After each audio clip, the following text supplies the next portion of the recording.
A music journey is something that everyone partakes in when it comes to developing their own taste. And whether you're someone that I thoroughly keep up with, or you have content that really doesn't appeal to me all that much, I'm always interested to hear the stories on this subject matter. So here's mine. From my earliest memories of enjoying music would have to be around the time period when I was either 4 or 5 years old, when I was entering preschool.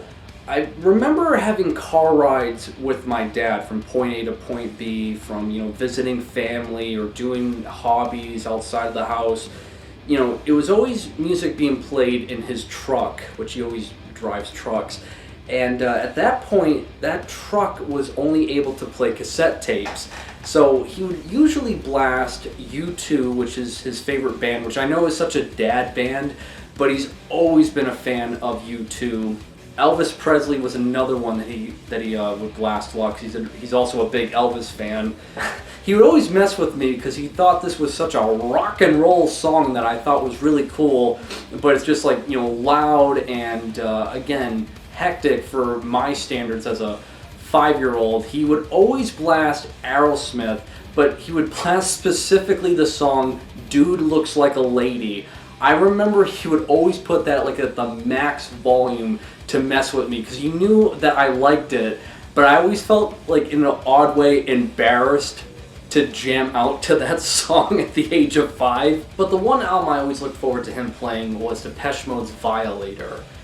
Every time the track Enjoy the Silence would come up, I would always be in awe and amazement at just how the hooks and melodies played out, that I always found this track anthemic throughout my whole life, that it's just really special to me again because from my earliest memories to present day, I've always loved this album to some degree, and maybe I appreciate it more because the older I get, the more enjoyment I have with it. That I know all music is timeless, there's no expiration date when enjoying any kind of release out there, but for me, with my overall enjoyment, Depeche Mode's Violator has been timeless for me since day one. But for a while, that's what my music taste was, from preschool all the way up until the midpoint within elementary.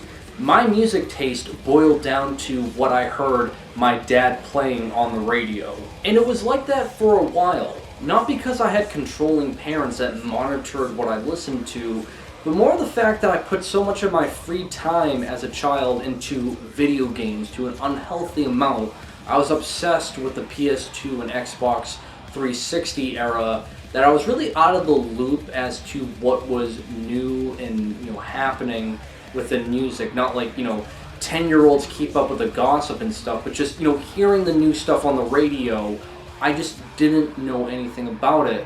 However, when I fast forward my timeline to when I'm a preteen entering middle school, I remember hanging out with my cousin Brent, who we would of course play video games, that being when Halo 2 or Halo 3 was coming out, and at that time point, he was interested in the band Metallica. He would always hype them up to me like they're the greatest metal band ever.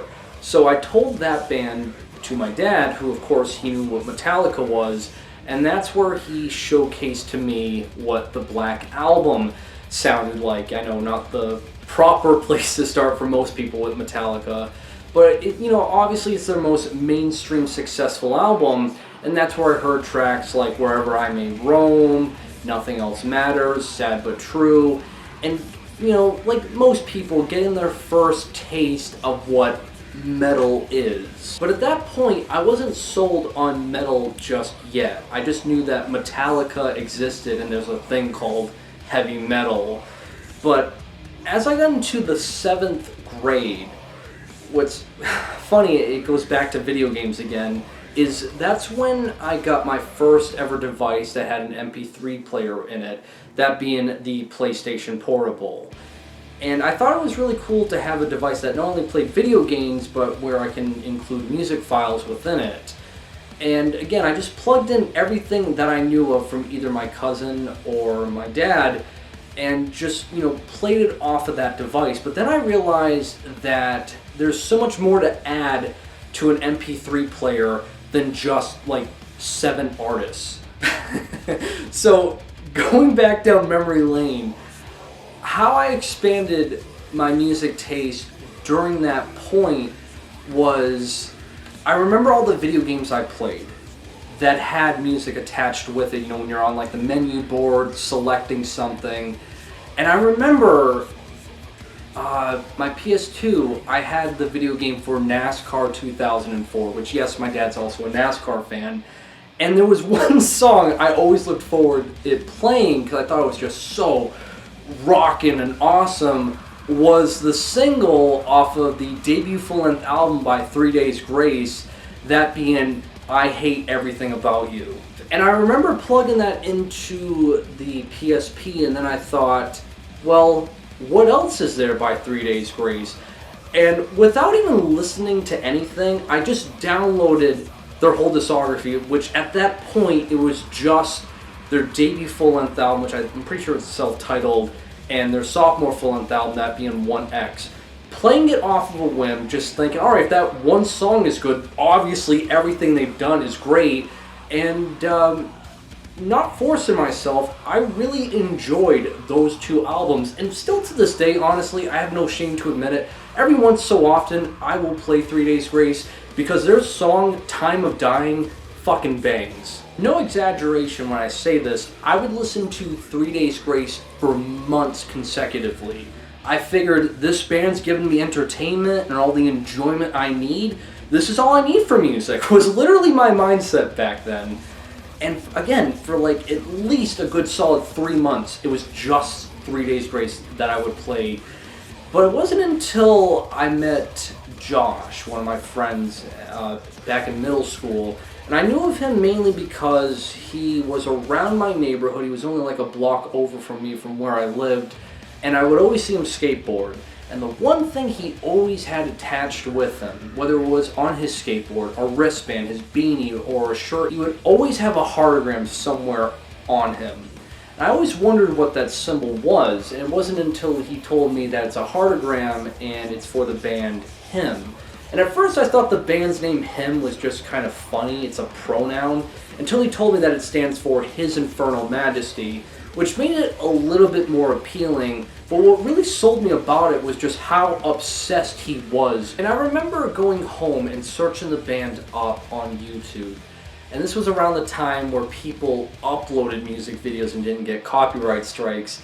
So the quality wasn't great, at least the visual aspect of it. It was all grainy, it was like 144, pixels, shit like that. But I remember I came across their music video for the song Wings of a Butterfly. And when I was done listening to it, I gotta admit, from what I remember, I was quite underwhelmed with it, because I honestly thought Him was going to be this very heavy sounding band, because Josh always gave off the energy of more upbeat, and he loved skateboarding. It always felt like he liked a little bit more of a heavier type of a sound. He always gave off that look. So I guess I was underwhelmed by it because I was expecting something totally different. So really, thinking back at it now, my first time listening to Him, I wasn't all that impressed, but what always made me at least give them another chance was, again, Josh would never stop talking about them, so I figured, alright, I'll just keep listening to Him and see what happens from there. And that's where I checked out their album, Razorblade Romance. And again, it wasn't anything heavy or something I was expecting, but that's at that point where I realized, oh, that's why Josh really likes this band. From there on out, I became obsessed with Him, that just like with 3 Days Grace, as I said earlier, I would only listen to nothing else but Him for months on end, and I'm not exaggerating that either. If memory serves me right, I think I went my whole summer vacation just listening to Him, and it's ridiculous to think about at any point in my life I would just obsess over one band that hard. But their music, still to this day, but back then for me, is just so infectious.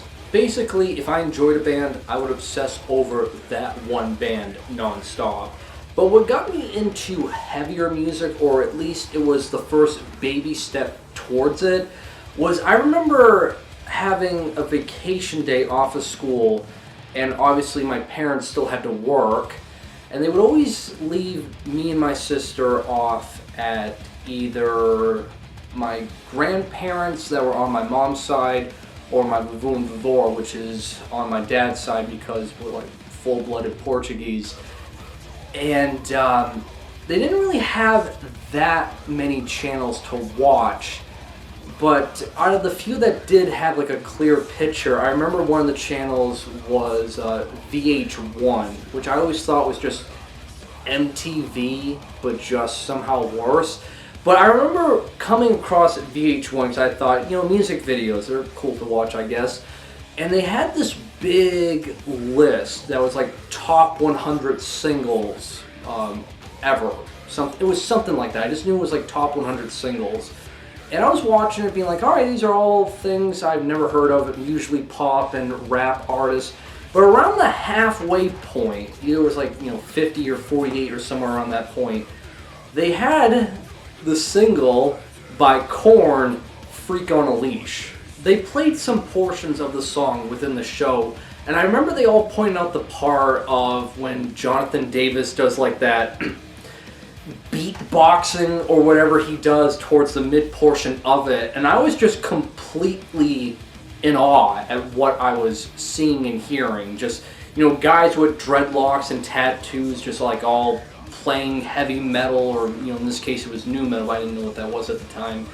And I was just like, what is this? This is insane. This is so abnormal from what I'm used to seeing and hearing. I need to know who Korn is. So just like with him and 3 Days Grace, went on the computer back home and just, no lie again, downloaded off of fucking LimeWire or either FrostWire, or was it Frostbit? I forget the name of those torrent websites, but just downloaded everything by Korn, and they had a really big discography back then. It's only gotten bigger throughout the years, and just going through it all. And I really enjoyed the portions within their discography, that being Issues, obviously the fan favorite, that being Follow the Leader. I really enjoyed Untouchables, and Take a Look in the Mirror, I would say is Korn at their heaviest. And this just felt like such a aggressive album. Hearing Jonathan Davis do dirty vocals, I was like, wow, that's some heavy shit. That's some heavy shit right there. In retrospect, Korn was the harbinger for me for piquing my interest to check out metal music. And I think what helped persuade me more to dive deeper into it was around this time point, my cousin Brent was really obsessing over Pantera, and my lifelong friend since I've known since I was like 4 years old, Ryan, he was obsessing over System of a Down. So obviously hanging out with them every weekend, it only persuaded me more to check them out, and I ended up enjoying those bands as well. And yeah, for a while, this is what I just thought metal music was just System of a Down, Korn, and Pantera. But one band that was gaining a lot of steam during that same time period was Slipknot, when they released their album All Hope Is Gone. And I remember being in middle school and just seeing every day at least half a dozen kids wearing Slipknot shirts. Always seeing them being talked about, or when I would go to the mall, I would see again other people that I didn't even know who they were wearing Slipknot shirts. I remember FYE had some cutouts of like the band that they were hyping up in their store, and it was just always seeing the Slipknot logo piqued my interest to check them out. The only memories I have of enjoying Slipknot was listening to their album All Hope Is Gone and some of the singles from previous albums, and that's it.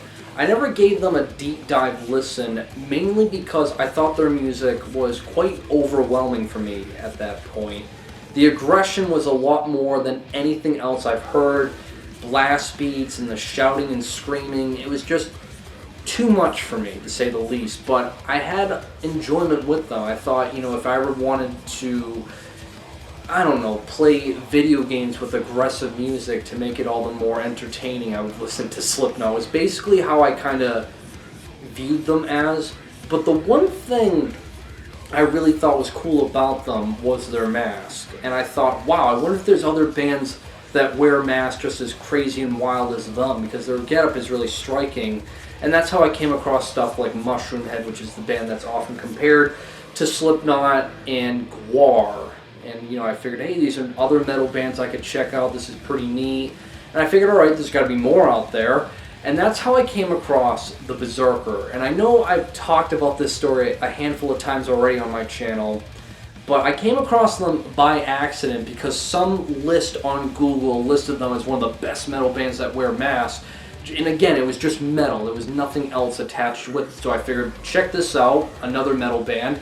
And I wasn't prepared for it because the Berserker is a combination of death metal and grindcore, and, you know, industrial, but again, I didn't know that. And when I listened to them, I was beyond overwhelmed to the point that I didn't like it, nor did I hate it. I just had a really difficult time processing what I was hearing and seeing. I know I'm contradicting myself a little bit there, saying that I thought Slipknot was overwhelming, yet the Berserker being even more extreme because, you know, there's actual forms of death metal and harsh vocals is like the next level to a lot of people. It's just, the Berserker opened up a whole new world that I just didn't know existed, and maybe that's why I found fascination with it more, with hearing vocals like that. But again, they were always like pushed off to the side as like that band for me that's like, if I want to go to like the edge of the planet in terms of extreme music, the Berserker was it, and that's all I knew at that point.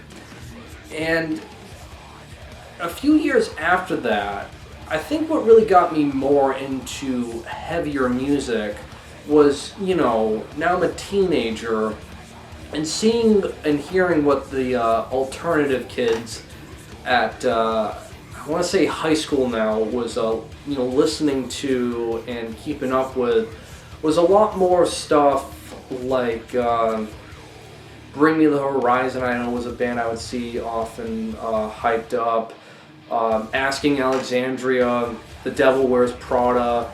You know, it was kind of like those bands that were called metalcore, but you're not supposed to call them metalcore. But, you know, I don't know anything about the culture, so I'm like, alright, this is metalcore, and this is really heavy because these are harsh vocals, but it's not as fast, but it's some, you know, real brutal stuff. And that's how I came across the band As I Lay Dying. And for a while, I want to say from like my freshman to the beginning of my sophomore year, As I Lay Dying was a band I was like really listening to on a regular basis. As some of you can imagine, being immersed more with metalcore and bands like As I Lay Dying, you know, and searching that up online, you're going to come across bands that are related to it, having conversations with other people online as to what they've been listening to that's similar to it.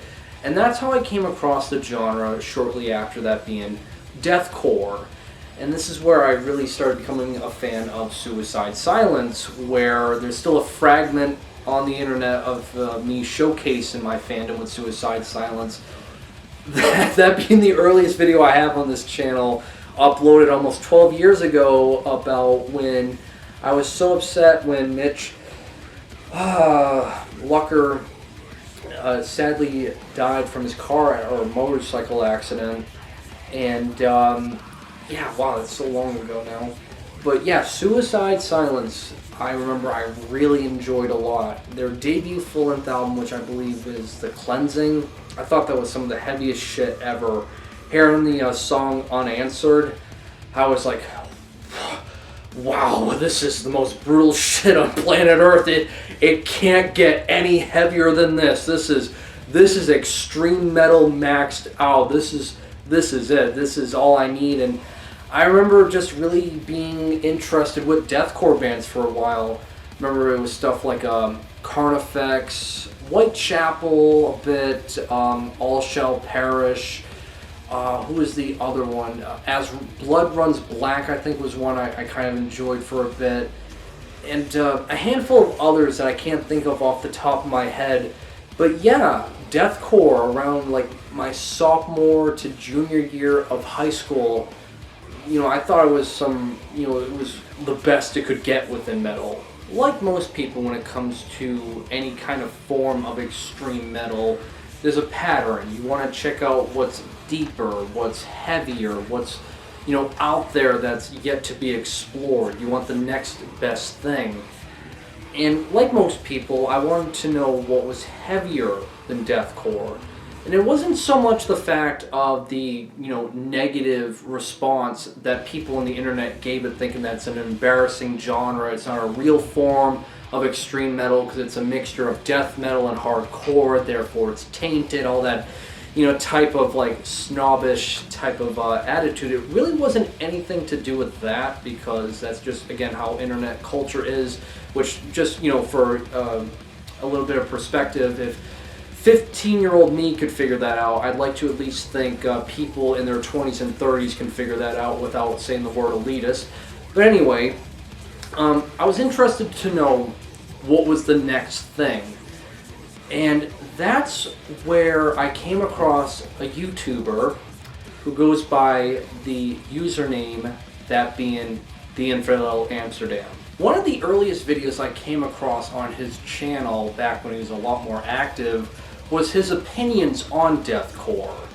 And it just came off way more well-rounded and thought out, not, you know, snobbish or overly aggressive or on his high horse. And I was really curious to know what else, you know, he had opinions on. He looked like someone who was really into metal with the long hair and beard and band t-shirts. I figured, alright, what else has he got to talk about? And he primarily talked about death metal. Watching his videos, he made the genre death metal, which I always thought for the longest time was a very intimidating sounding genre, as it, again, it has the name death in its title. So death metal was always like intimidating to me. And I figured if you enjoy death metal, you know, you gotta be this very mean-spirited person to like it if you enjoy music that's just as aggressive and mean-spirited. But hearing him talk about it in just such a normal and personal narrative perspective, it made it come off so much more appealing for me, again, as I was just 15 or 16 years old.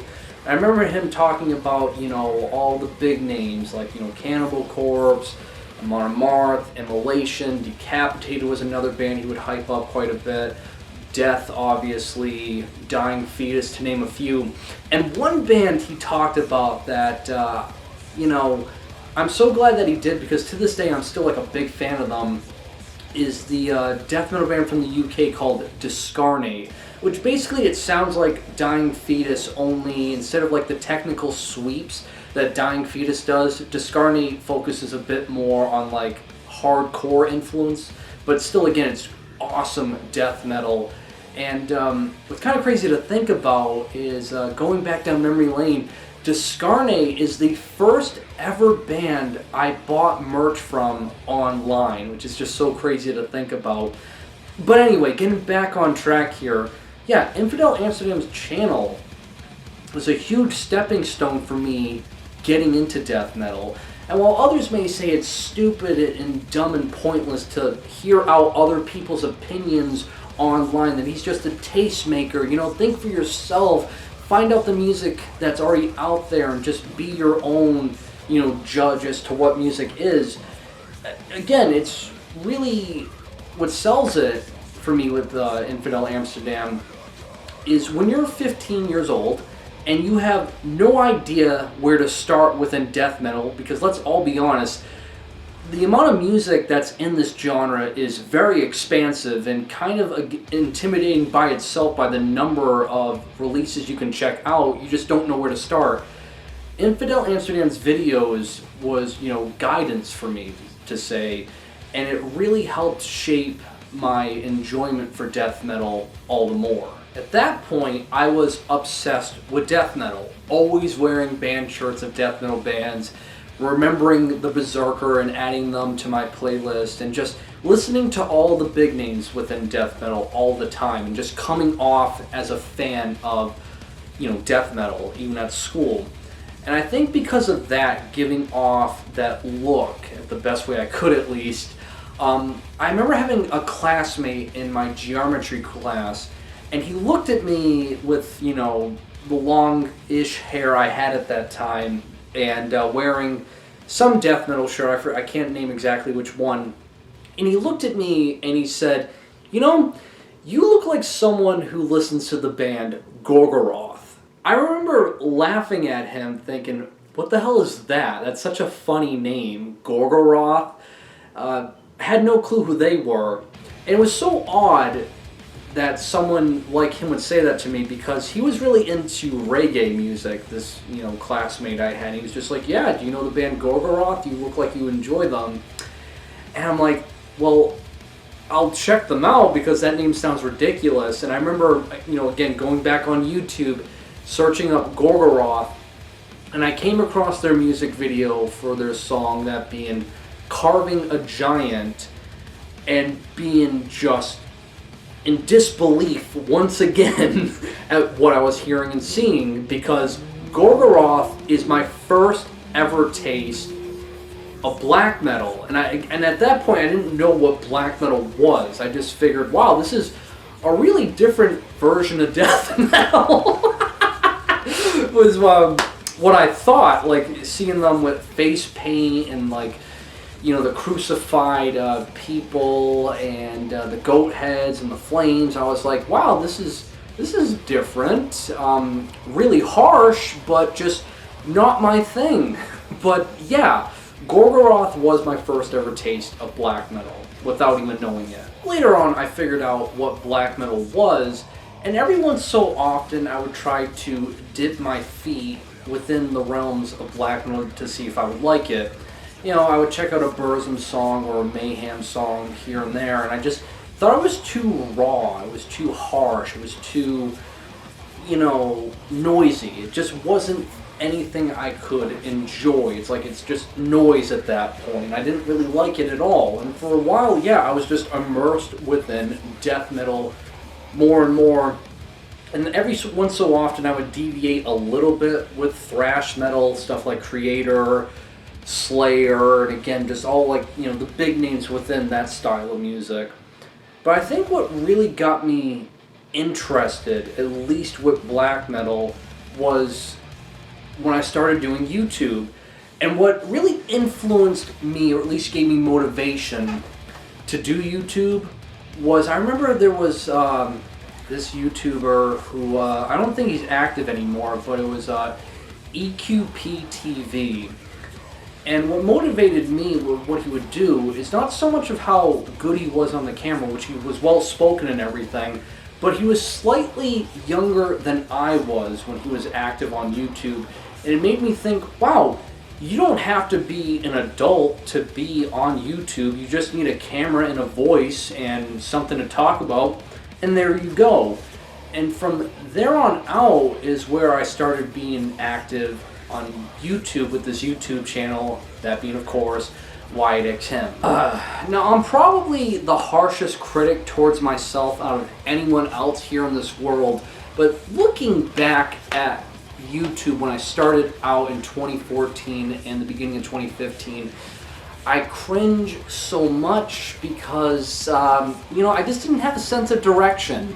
I figured, I can upload every day, 2 to 3 videos every day, just do a track review on whatever I heard, keep up with a lot of like these metal websites that just hyped up all of this mediocre stuff, and I would review it.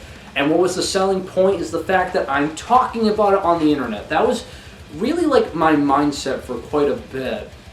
So I was just listening to anything that was posted, just, shooting in the dark, so to say, with this channel, just knowing that I just wanted to do reviews. And I think one of the first bands that got me interested with black metal is honestly Anola Throck when they released their album Idol. And it was so different for me because it had the black metal wretched vocals, of course, and the guitar riffs, but it was the clean singing and just how they would transition between their styles that just mesmerized me. Like, yeah, it's black metal, but done in a way that I didn't think black metal could be done. But from there on out, I had such a fascination with black metal. I really enjoyed all the diversity it can offer, but at the same time it made me appreciate all the stuff I didn't enjoy at first when I first checked it out. Again, stuff like Dark Throne, Mayhem, Burzum, all the Norwegian black metal bands, all the Swedish black metal bands, and just anything from the Scandinavian black metal scene I found more appreciation with. But I think the black metal band that, it's not a big name, but really got me dedicated with it, and I just figured, man, this genre, it can also be really ass-kicking and just honestly fun, is Human Serpent with their album Inhumane Minimalism. I mean, to this day, already now, 8 years later, I'm still loving the hell out of this album. And again, I know it's nothing groundbreaking, it's not one of the big names, it doesn't have the most recognition, and maybe I come off like a hipster that I'm talking about a more esoteric name, but fuck, man, this album made me just think black metal can be awesome, it can be powerful, it can be aggressive and just monstrous. And from there on out, I just started digging left, right, up, and down for anything and everything that was tagged under black metal. By doing so, I realized just how expansive black metal really is. Not just from all of the niche little subgenres that you can find, but all these bands that have their own signature sound that really makes them unique. Like, obviously, my personal favorite black metal band, Summoning, that's very atmospheric and epic, and also combines styles of neoclassical and darkwave music. Pest Noir, which combines black metal with this kind of acoustic Gallic folk instrumentation that makes it sound both hideous and beautiful. Lamplos, which has a more melancholic approach within black metal that I just really never thought you can apply these kinds of emotions within the style of music. Or Deathspell Omega, that's very avant-garde and technical, that just sounds like this spiraling out of control vortex of riffs that really is mesmerizing throughout. Gnawther Tongues, which combines industrial, dark ambient, drone, and noise, that it just sounds like it's music made for like a snuff film. Just all these different approaches and styles that just really made me realize that there's so much to explore within black metal that I just got lost in it for a long period of time, and still am, basically. However, the downside to this, for a while for me, was I just figured the only music I needed now was just metal. If it wasn't metal, it wasn't music. Sadly, I have to admit, was my attitude for a while. And there's two albums I want to talk about that really helped me expand my music taste to just metal. Both of them being experimental albums, and it's not experimental music, but just more so the fact of what other forms of music can just do on their own. One of them is Igor's Hallelujah, because I remember coming across this randomly on a related search, just thinking the band's name's called Igor with 3 R's, what the hell is this? Knowing nothing of it, obviously, and hearing this music with all these schizophrenic like percussions going everywhere, all these electronic noises and glitches going off, this operatic like singing that I later on realized is called Baroque music, and then just having like guitar riffs of like black metal, which I'm pretty sure the guitarist of Mayhem contributes some guitar riffs on this album. I was in disbelief at just the combination of this. I had no idea what it was. I was like, it's metal, but like not really at the same time. And searching it up, just seeing all the genre tags that it was considered, like breakcore and everything I just mentioned, and not really knowing what any of that was. I just figured this is a weird style of extreme metal. But the more I kept checking it out and listening to it, I realized this is not metal. This is something very different, a different form of experimental music that made me realize there's a whole other dimension out there, basically, of wild music that isn't metal that I've yet to explore. And it really gave me this motivation to listen to other forms of music that isn't metal, because there are honestly a lot of other genres out there that I would argue rival the chaos and intensity of extreme metal to a certain degree. And the other album is Clipping, with their debut full-length album, Clipping, but with no vowels. Prior to this album, I didn't have much knowledge of hip-hop, and I just figured it's very one-dimensional.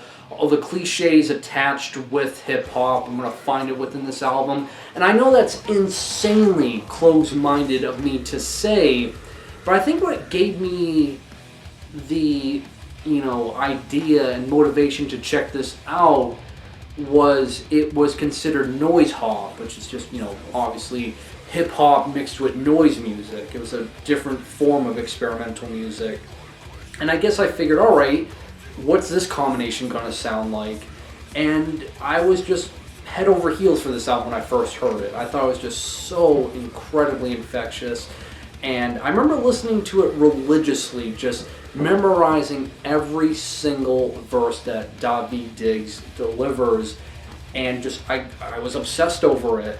And this gave me a massive wake-up call again, that even in hip-hop and rap, genres of music that I just thought were so one-dimensional and cliche offer so much more to it, and it made me realize just how close-minded I was for a long period of time. There's other albums I could attach with this video to expand upon this story, but Igor's Hallelujah and the debut full-length album by Clipping are just two important albums for me with just my musical journey of just being interested with other forms of music. And it's made me realize all of the years I've spent just, being immersed in one particular artist or band or genre that I missed out on so much. Which is why I always feel motivated to go back in the past within, past releases and see what I missed out on. Find genres that, have such odd combinations together of how they contrast styles. And just, again, seeing what just exists out there. Those are why those albums are really important to me. And yeah, everything I've talked about thus far is my fascination with an extreme metal, which is the meat and potatoes of what I listen to and what's like here behind me.